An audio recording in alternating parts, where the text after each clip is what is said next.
Hey guys, and welcome to TIC Propaganda Podcast, Season 13, Session 5. Wow, we've been here for already 5 sessions, and the game is getting more and more exciting. I'm super excited about this season and what's going to really happen this season. So, after my rant from last week, I finally decided which direction, at least for now, in the very beginning, this season of podcast is going to go. I'm going to do more of a political centric focus on what people did, what people should have done, and things like that in general. So I'm going to step away a little bit from the micro level of countries and going to go to the macro level of, I guess, countries and politics and blocks and so on and so forth. So the first thing I'm going to start with is going to be with oh boy.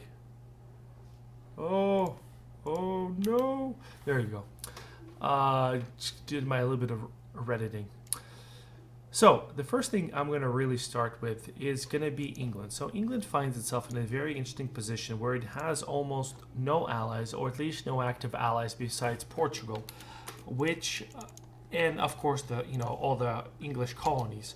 But in this position, what I find super interesting is that Spain has completely cut England out of the New World. So it colonized everything, colonized the cross, and just completely cut England away from the New World. So Spain finds itself the master of the New World. It has New Spain, it has Spanish Peru, it has New Granada, but it also has Louisiana. And I mean, there's some I guess California, but it really doesn't matter because all the Mississippi River pretty much is going to be in complete control of Spain, and all of this trade is going to be flowing into Granada. I mean, into Seville.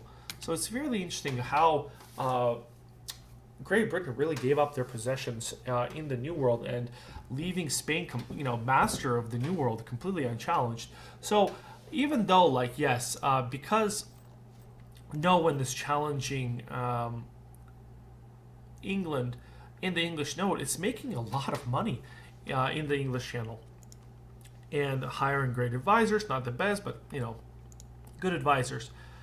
But it's not doing that great of a job of really either pulling trade from the New World, which is kind of understandable because there's just so much support from Malaya, but also giving up control of North America. And usually, historically, all our season, North America, it's more of an English possession.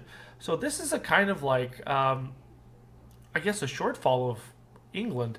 And I'm going to say this is a big one because if Spain wants, he can just overrun the 13 colonies completely without actually, without actually even trying. Just all the colonies can overrun the 13 colonies. So I think there's a player on the 13 colonies now, but even the one country, Tuscany, Brazil, JP, there you go, giving you a shout out, that formed, it's a New World country who's allied with Spain. So on diplomatic level, Spain just completely annihilated Great Britain.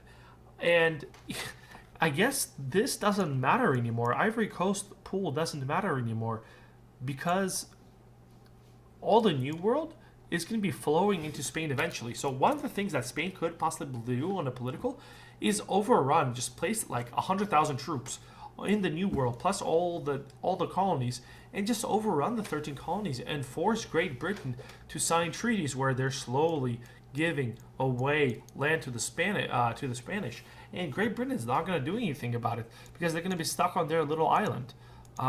They can't ally France, they can't ally Prussia, and of course they're a fine relationship with Spain. But I mean, if they coexist, they coexist. But we've never had such a one dominant colonial power, or at least a weak Great Britain. So this is kind of a letdown. I feel like last session, because this happened and how strong Spain did with its deving and everything like that, one of the biggest losers in Europe is Great Britain. So Great Britain has a choice here, really, because it doesn't have a bloc. I will talk about Great Britain for some time. And I will get back to Great Britain what they can do. But Great Britain can do European expansion if we talk about either Prussia, Ruthenia, and Sweden. So with the current bloc that exists right now, okay, there we go, unlagged. Really, Great Britain can pull more trade out of Lubeck. But sometimes in reality, the real problem with Great Britain is just lack of land. So they can either focus on Africa and Batua, or they can try to fight, the colonial juggernaut, or they can go into Sweden. And Swedish lands, I think it's much better than, say, Congo lands, but, you can convert stuff. He's still fetishist. But from my experience, I don't know. It's just a very situation because I'm not sure what the Great Britain player will do. It's kind of unpredictable, Finbest. So we'll see, because I'm not going to give him that much advice on this position because he's going to do the complete opposite. So I'm just going to let him do whatever he's going to do and figure it out on his own. So Great Britain, a lot of money, not so much. Force limit. Anyways. So, going to France. So France was one of the bigger winners from last session because they got a free war score from the Prussian, Austrian, Ruthenian, Swedish war, just from the hell of it. It still exists. It's not a very strong country at all, to be honest. It's not even a great power. It still needs to core stuff. Haven't done that. It's behind on tech. I really don't know how you fall behind on tech. I guess bad rulers, but you disinherit the rulers. But yeah, so France, I think this age, it's either going to be make it or break it for France and the political decisions that he made throughout the week, because we're on Friday, guys. Tomorrow is game day. We are about 24 and a half hours away from game day when I'm recording this, right? And so what is France going to do this session? It's going to be very important because it's Age of Absolutism. France does have the Splendor bonus. It's not even close to it, by the way. It doesn't have any of the Splendor bonus. It's going to take a while for him to figure this one out. It's not a multicultural nation. It's has all the nations not accepted, so that's a big fucking fail. But France, I hope, will play some sort of role this session. Maybe do something. It either can take a side and maybe join Great Britain and attack Spain and expand that way because of the huge bonus that France has and the military ideas that he took can definitely help. Right? So it's very strong ideas that France can do. So he can either go into Spain or at least conquer away at Italy because France lost Italian provinces. And just let Spain run wild. So Spain is just running wild, and there's no backbone on France or Great Britain now. Ever since I'm sorry to say this planetary died, Spain just had this one, the 2 sessions of peace. But he's going absolutely ham now. So France can either, I think, expand, or into Austria or into Spain. But it has to do something. This is a make it or break it session for France because I don't think France is going to go revolutionary. I really don't. There's other people that can beat them by skill-wise, and the French Revolution by itself, it's a separate event, and it's much slower than other revolutions. Do we even have... yeah. So if this is going to be a make it or break it for France, with the age bonus, he's going to be strong. But other than that... Other than that, I guess he's going to be a scavenger and go for more Swedish lands. Because I'm going to talk about the theory I have from, the little whispers and the theory I have how this block is going to hold. The dynamics in the political situation of Europe is going to completely change. And I don't think people realize about it. Right? So, going back to France, and this is going to be my last statement for France. I think France completely underperformed this season. It's one of those things is that they're just not even trying to improve this situation because I can be a little bit punishing to people that don't improve or, I can tell them stuff. But I think France is kind of lackluster. Yeah, he does have a lot of professionalism, but I guess the professionalism is only 46 manpower slackened. But if we look for the example of the Turk, and I'll use the Turk as an example, the Turks can slacken for 103,000 manpower, right? Even though he has less professionalism, the Turks actually in a much better position than France if we do the math. So France, it's a little bit an underperforming country, and I'm not really sure what his political situation is. I mean, it's France, Ottomans, then Austria is there, so I'm not really sure what the dynamic is. Either Austria falls and France and Ottomans eat them, and then Prussia and Ruthenia does, or France needs to expand somewhere. He's not deving, right? He's not being aggressive. He's being kind of like a scavenger. He's waiting for history to happen, and he goes with the winds of history.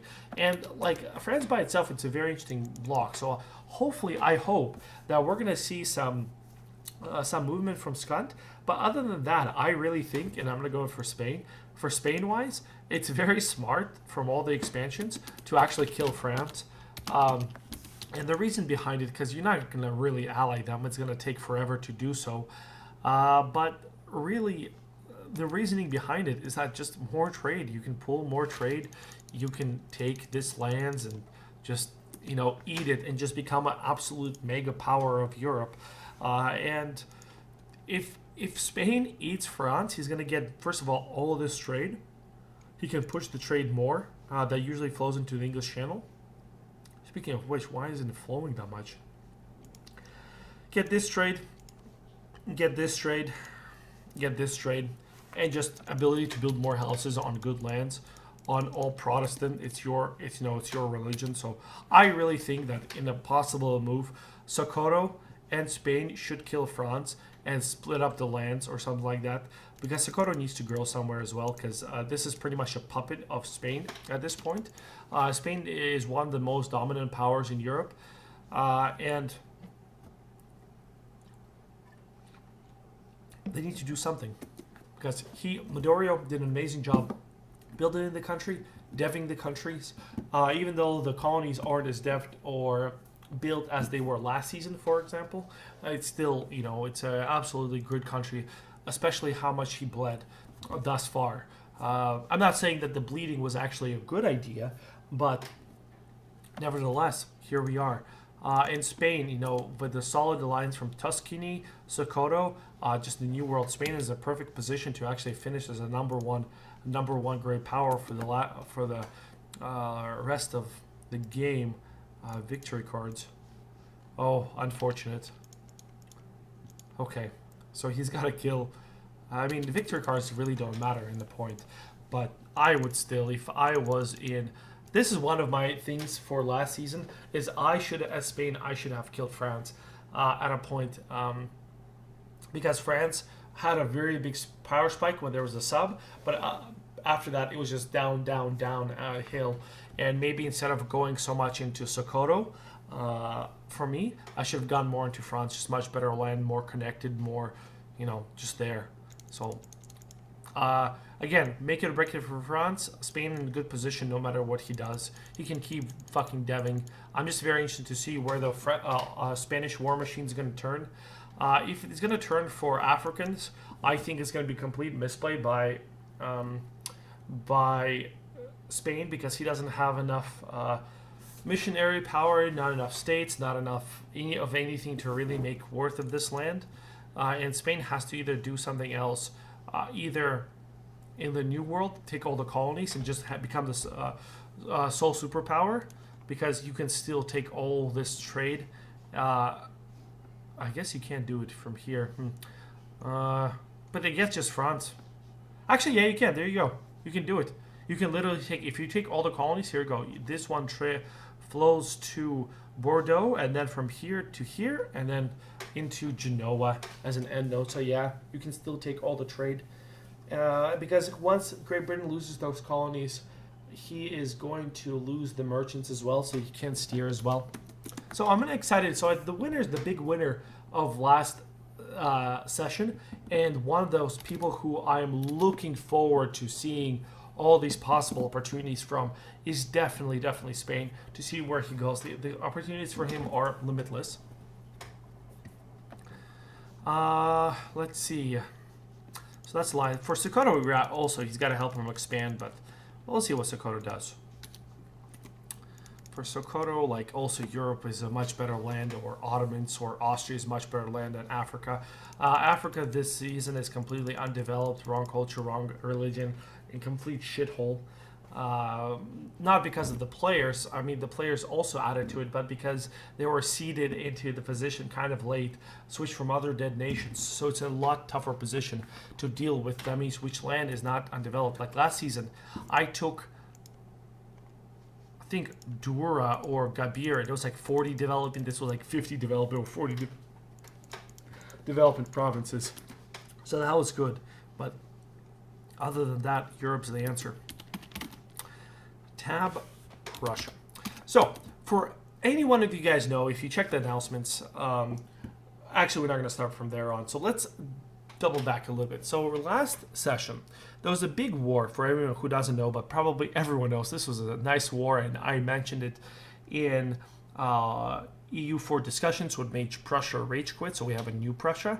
Austria and Prussia, I think, attacked Ruthenia. This could be wrong. Maybe Ruthenia attacked them, but so Russia and Austria attacked Ruthenia. Sweden and Ruthenia, Sweden joined sides with Ruthenia, so they were engaging. Well, the Ottomans also declared on Ruthenia and marched his troops right over here. And France declared on Sweden and started marching troops there. So in that war, Sweden lost 50% war score here. Ottomans also marched his troops there, but he gave them like 2 provinces and 2 ducats from Ruthenia. I'm actually going to talk about that move as well later on a little bit. And then, so Sweden lost land, and then the end of it all, Austria and Prussia lost land to Ruthenia, and they kind of got a little bit back from Prussia or something like that. So it was a very big war, a lot of casualties, a lot of mistakes, a lot of economic repercussions. But it was an interesting war to watch. So there were a couple of mistakes being made. I'm going to talk about the Ottoman mistakes, so you guys know this. So we're in 1620. Ottomans declared for he got like for one of these provinces, right? I think for one of these provinces, Ottomans declared for this one. And what the Ottomans did is he was allied with Seleucids or Georgia, and there was an alliance break there where Seleucids couldn't enter the war. So Ottomans got a war goal that is there, and he basically said this is a war goal, but didn't occupy it. So he had a whole year to lead this war and grab as much war score, but he didn't. He didn't take. I don't think he took this fort, and so he marched during this year. He marched his troops into this position right over here and stationed them to do a counter push against the Swedes and the Ruthenian troops. In cases like that, when you have a war like that, yes, you can send some troops to do a counter push, but it's better to open up a second front and take pressure off this side.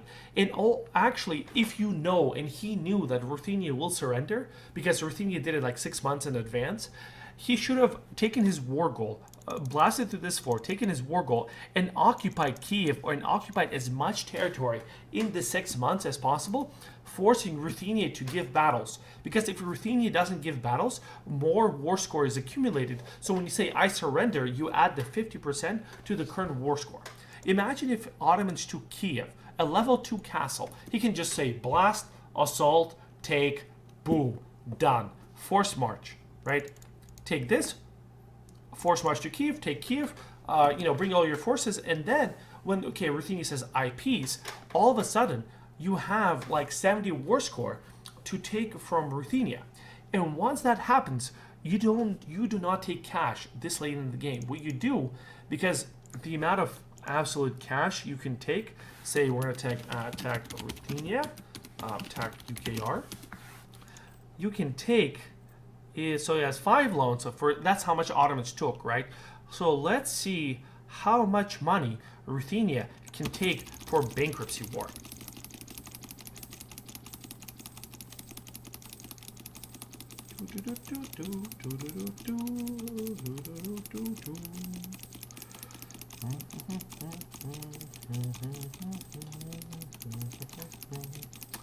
We're still going. All right. So he can take 51,000 ducats in. I just want to show you this and make the sounds right. 51,000 ducats in debt. Okay. So when you use ducats as a way to take war score at this point of the game, it's absolutely silly. What you do is you take land. Really, land is more important than ducats.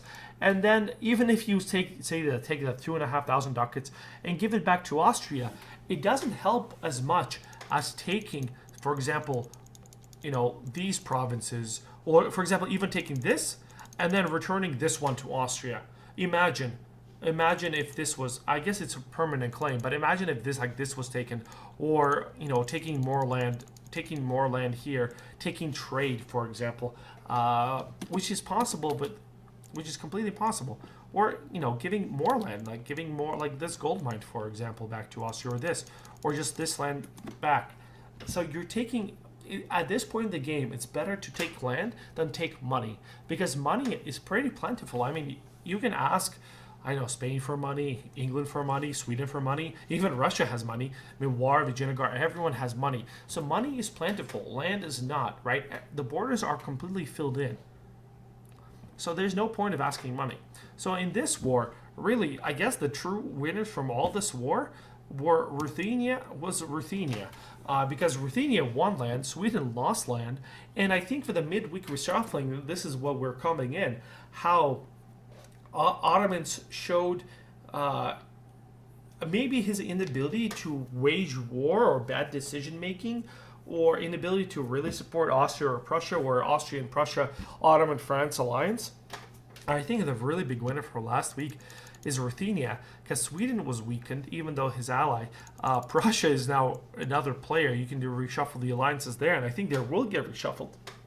Ottomans didn't really grow at all last session, and even though Ottomans did increase his manpower pool, his force limit is still really big. His over force limit is making money, but at this point for Ottomans, this is not enough.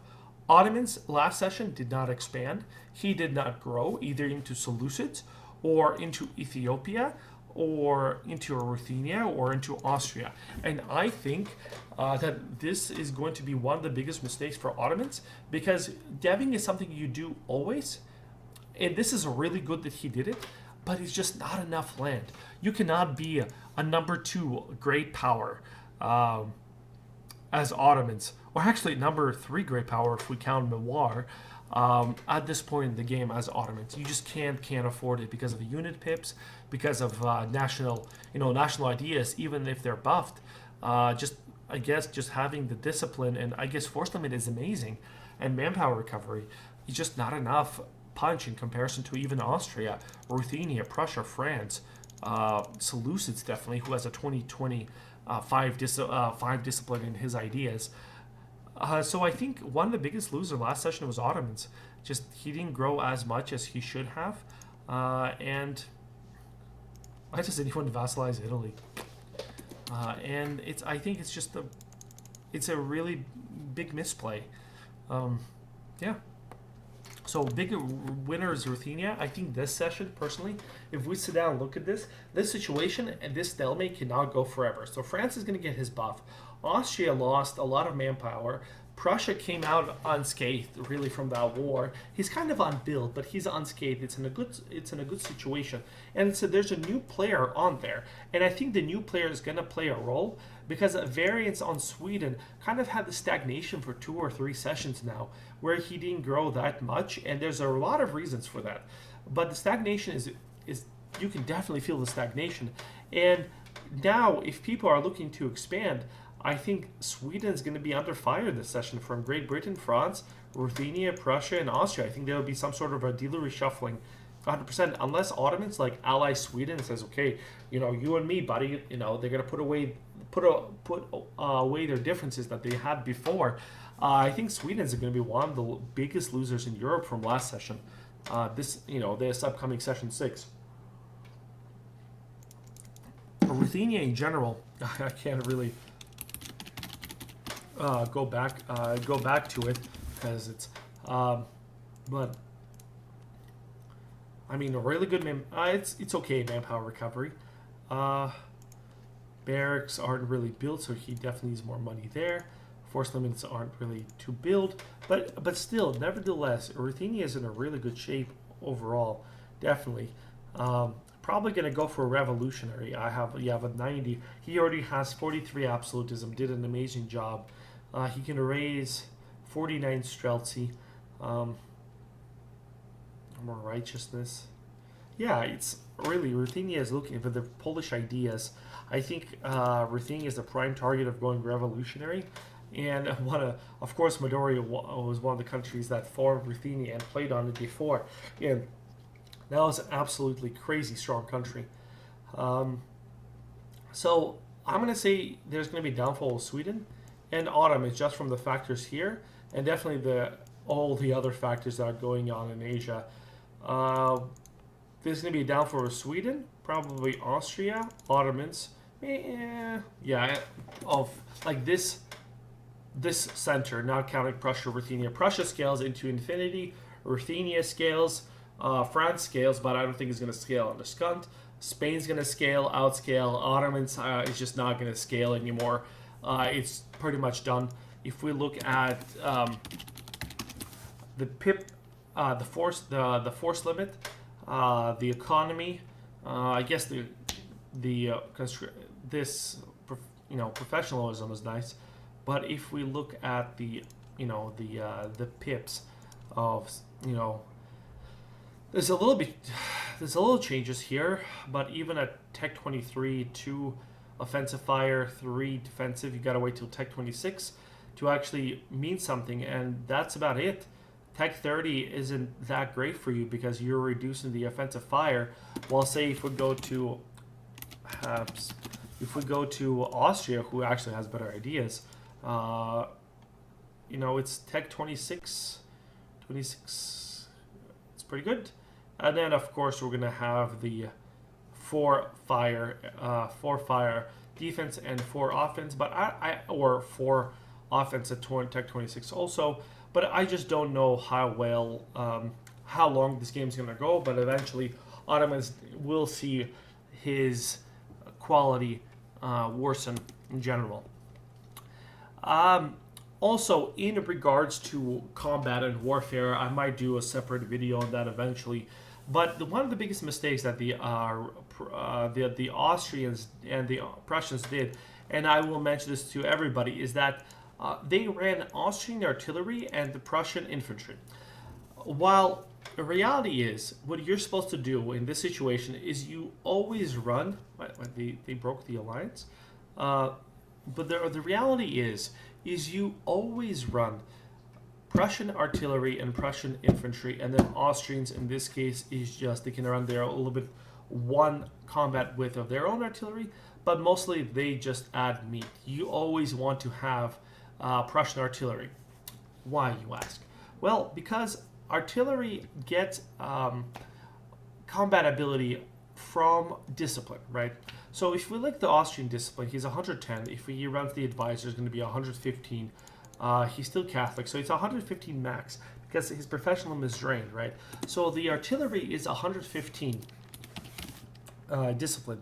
If we go to Ruthenian, I think it was Ruthenian, he has 124 discipline with the advisor, and not without the icon. So the artillery is at 100, and we're gonna say this 130% discipline, right?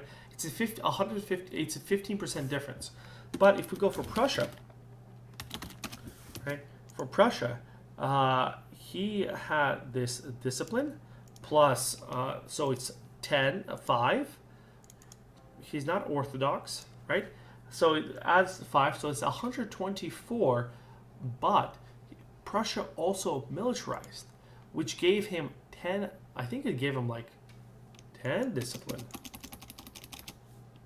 Yes, it gave him 10 discipline, which was absolutely crazy. He was running 135 135% discipline infantry, but just no support. And the way the combat works is that why artillery is so important is because artillery fires 24/7. And it fires at 100% full strength. As long as you keep engaging armies, it fires at 100% full strength. While infantry fires at 100, then at 80, then at 70, then at 50, then it gets replaced, right? So it doesn't fire at full strength all the time. So this is why artillery is so important. And this is why it's really important to keep artillery, especially at 115 attack Habsburg. Yeah, so the Prussian not only had more discipline, but they had 15% artillery combat ability. This was a really, really strong Prussian artillery, and they had nothing, right? So if you ever have these kind of like group wars, make sure the army with the best artillery engages first. Make sure you have the full backline of artillery. And second of all, which is really important, if you know somebody has worse artillery, you should engage that artillery army if you have a chance between two armies, right? If you're Ukraine and there's a Prussian army and there's a and there's an Austrian army, you want to engage the Austrian army, so the Austrian army's artillery is in the back line, so it stays there in the back line, because if it doesn't get damaged, it doesn't get rotated away for the Prussian army, right? So you always want to look for the army with it's like one of those military tricks for warfare, is you want to engage the army with the worst artillery, because the artillery does do a lot of damage. Infantry does a shit ton, but artillery does do a lot, and it's very, very important. Also, with that in mind, from this war, what the armies did wrong, and Great again pointed this out, and even and other people pointed this out as well. But when the battle is happening, you guys need to watch when the battle happening. There's this window, and there's infantry, artillery, infantry, artillery. You need to see how many troops are in reserve, because when your artillery starts getting pushed to the front line, this is the time to pull out. Doesn't matter. You don't want to suffer 25, 30,000 deaths of artillery. This is one of the biggest mistakes that Austria made, because artillery in the very beginning does a lot of damage, but it takes so much damage. It takes much more damage when it reaches the front line, right? And why it does that is because artillery in general doesn't have a lot of pips early on, right? Defensive pips, or especially for shock. But it takes 100% damage at the front line. But what's more important, when your battle does happen, let's imagine this, like your front line and your back line of artillery. The back line of artillery gives 50% of its pips, defensive pips, to the front line, right? So if we look at the infantry, right, the infantry here actually gets more defensive pips from the artillery.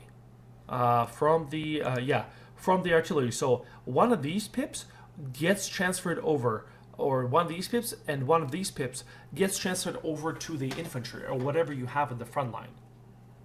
So there is more stability. And once your artillery gets pushed to the front line, if there's no artillery in the back line to give it defensive pips, it just takes much more casualties. So when your reserve is about to hit 1,000, 0, pull out. Doesn't matter if you lose the battle all the way. Pull out of the battle unless you have 100,000 artillery and they're also breaking. Then you can stay and win this. But the casualties you suffer from artillery not only going to be atrocious for your manpower, but for your treasury as well. And if you don't have a stable economy, it's better to pull out, build more troops, make sure your artillery is okay, because it takes much, much longer to build. And with the new army, re-engage. Right? So really, Austria, after this, it still has loans, tons of loans. Unless it gets help from the Ottomans, I really don't think Austria is going to live for long for this session. I think Austria is going to get partitioned. But, that's one of those things that happens, because Austria didn't reshuffle the alliances and let the Ottomans take Venice. I think this was one of the worst mistakes that Austria could have made. This was an absolutely terrible mistake. And Austria, if Austria dies this session, it dies this session. Sorry. All right. What else happened? So Seleucids, Russia. China formed. Okay, let's just go for also from this. So big loser from all of this. I think Portugal lost that war, the 80-year war. I mean, didn't lose much. Congo is in the bad shape. Tech 16. Batua is Tech 17. Portugal 17. Sokoto 17. 17. Okay, so Congo. I'm actually gonna just see what's going on here for the hell of it. Oh boy. Yeah, this is... Alright. Anyway, so I think the Batua, I think one of the things needs to eat Congo, to be honest with you. I'm just going to say it out there. The big loser from last session is definitely Congo. Boy, this is atrocious. No economy, no...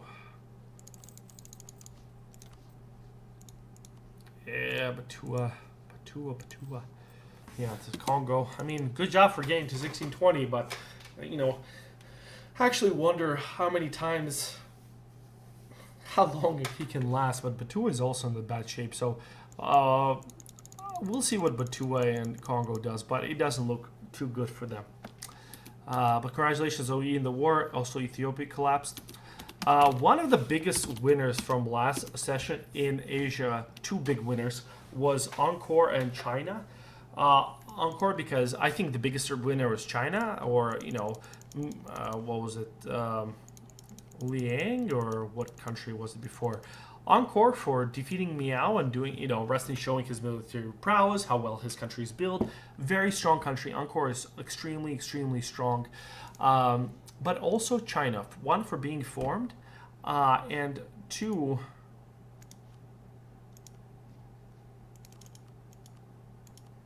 And two, really, for just China forming, securing this, and having won the easier wars, because one of the biggest losers in India last session definitely was Mewar. I'll tell you why. When Miao was getting split, Encore engaged, he got 100% war scored, then China engaged, and then they were fighting, and I, like a fucking dumbass, instead of waiting for that war to stop, and I thought it was going to stop, I really thought he was going to quit, I engaged in the war. So what Miao did is he pieced out China for 100% war score, because, you know, it was like a 45 or 70, it doesn't matter, and just fought me and fought me and fought me till the very end. I put an opponent in a situation where he had no other way out besides fighting. And I engaged them, and I fucking engaged them for Himalaya forts. And if you look at army losses, I am fucking number 2 after Austria. And I did this when China had superior military tech, not stats, but tech. And I just, holy shit, that was one of my biggest and worst mistakes. I'm super angry at myself. Yes, I had fun. Yes, I engaged. Yes, I screamed and yelled about it. But really, Miao did an amazing job fighting me. There was actually a big clusterfuck with forts, and I couldn't stack wipe his armies, because if you look at the, till this point, the Indian tech, it's a huge 6 tech. So you have 4, 7, 11, right? Yes, 11 pips here. But if we go to, tag XO4, the amount of pips that were there were 5, 9, 13 pips. There you go. That was it. 13 pips, besides that 3 fire and 2 defensive. And then if I look at the Mewar pips, they were at, you know, 2-2, 1-2, 2-2. And absolutely, you think that difference is kind of small? It's not. Like, he just fought me as if he had my discipline and my infantry combat ability and everything. It was absolutely crazy. That was one of the mistakes. I actually almost took a loan, and I think I drained all my manpower, and then I actually slackened once, I think. I actually also had to build mercs. So I have a merc army as well, just for the sieges. There was some really bad maneuvers and bad movements there. So that was one of the biggest losers. I fought so hard for this land. It's absolutely crazy. That was my biggest mistake I've ever made. So China, the biggest winner from this session, definitely China from Meow's death. Encore also looking very strong. Malaya's on the map. Could have been better. Not very where it should be. I actually have a look at Japan. Let's look at Japan together. Yeah. Japan Golden Age, making some money. Cool. So Japan is looking okay-ish, not the best, but I mean from absolute shit where it was. Japan is looking better. It's more, I wonder what they're going to do, what their plan is. Maybe it's just to survive and not die. But still, it's plentiful. So it's going to be very interesting what happens in Asia this session, because Russia, maybe China will go into Russia, or China and Encore will go into the New World and do something there. Or they're going to there's going to be a fight between China and India. I'm not 100% sure, but still, I'm super excited to see China form. First time it happened, but this one also, after the season, China's going to get nerfed because of their OP ideas. Seleucids are going to get nerfed. There's absolutely no reason for them to exist. If there were more aggressive people and bloodthirsty people, like, for example, Great Again, or I don't know, Midoriya. I'm going to put Midoriya on the line here. Form it, or Nibber formed it, one of those countries, it will be absolutely insane. But Felspite, one of those contained players that just not going to kill because for the point of killing. So it's fine. Dennis also not the most aggressive, super inty people as well. So for Seleucids don't seem as much this session, being outscaled economically and militarily by, say, Milwar. But if one of those countries does, like, for example, can you imagine, we're going to go back to Spotter, if Spotter made China, like, can you imagine what would happen to everyone in Asia? So it's just completely extraordinary countries. In case of their ideas, we can actually explore it together so people get an understanding of China, for example. First of all, 10 morale, 20 tax, all power costs minus 5%, right? 10% land fire damage, 5% discipline, global trade power, land force limit, 30%, naval force limit, 5 states, and 20 manpower. This is a very, very strong country. I'm not sure about this one, but okay. Or I guess it's not as strong, but so one, if we look at Seleucids. So Seleucids have never been formed before either, but it's not fun to look at. So 20, 20, 20, 20, 10, 33, 5. Okay, this is really good. And 20% infantry combat ability. So 20, 20, 20, 20, 20, 10. A little bit of a letdown right here, I'm not going to lie. But yeah, so there's a lot of really strong countries. So I'm actually really to see also this, what will Russia do and how it will happen. If it's going to stay with Seleucids, or we're going to say a reshuffling of Prussia or everything near Russia, or Russia will join with China, or Russia's going to get overrun. Russia's just in such an interesting position because nobody really wants to eat it. It's not a very good land. There's some good land, but it hasn't been really devved at all. If we look at, where is of course, manpower. Ooh, nice. Okay, that's been devved. But other than that, it's really not that much. In comparison to other countries. But yeah, guys, so very interesting. We'll definitely see what happens this session, this season. Upcoming. I think it's going to be exciting. I hopefully will get somebody to join me next week. I just got to figure out my podcast schedule to get more people included. Oh my God, now using your merchant, you fool. But yeah, so looking good, looking nice. Hopefully, we'll go session for all. If you enjoyed it, leave a comment. If you didn't enjoy it, leave it a comment. Like, share, subscribe, whatever you guys do. And thank you so much for playing this campaign. It's been great. Thank you for your feedback. I'm sorry for making Prussia rage quit. I even made a meme about it. It's just too fucking funny. All right, guys. Thanks so much. And this was Daddy in TIC Propaganda Podcast, Season 13, Session 5. Mwah.